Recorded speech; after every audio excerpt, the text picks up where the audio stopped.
Up, up and away. Mastering the regular comparative and superlative forms of adverbs of manner. Hello, English learners. Welcome back to our comprehensive series on English grammar. In this episode, we're going to dive into a very important topic: regular comparative and superlative forms of adverbs of manner. Understanding these forms is crucial to expressing comparisons and degrees of action in English. Let's get started. Before we tackle the comparative and superlative forms, let's do a quick recap on what adverbs of manner are. These are words that describe how something is done or happens. Examples include words like quickly, slowly, carefully, and nicely. They usually modify verbs and tell us more about the action. Now that we've got the basics, let's delve into the comparative and superlative forms of these adverbs.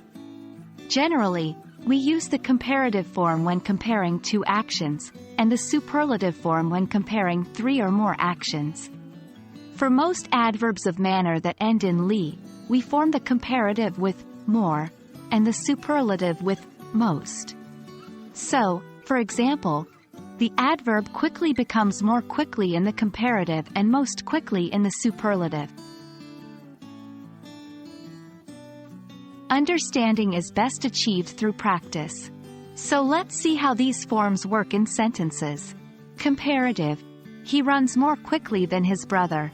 Superlative: of all the runners, he runs the most quickly. Notice that more and most come before the adverb in the sentence. This pattern holds true for most adverbs of manner. While most adverbs of manner follow the more and most rule, there are exceptions, like the adverb fast. It becomes faster in the comparative form and fastest in the superlative form. Always keep an eye out for these exceptions. And there we have it.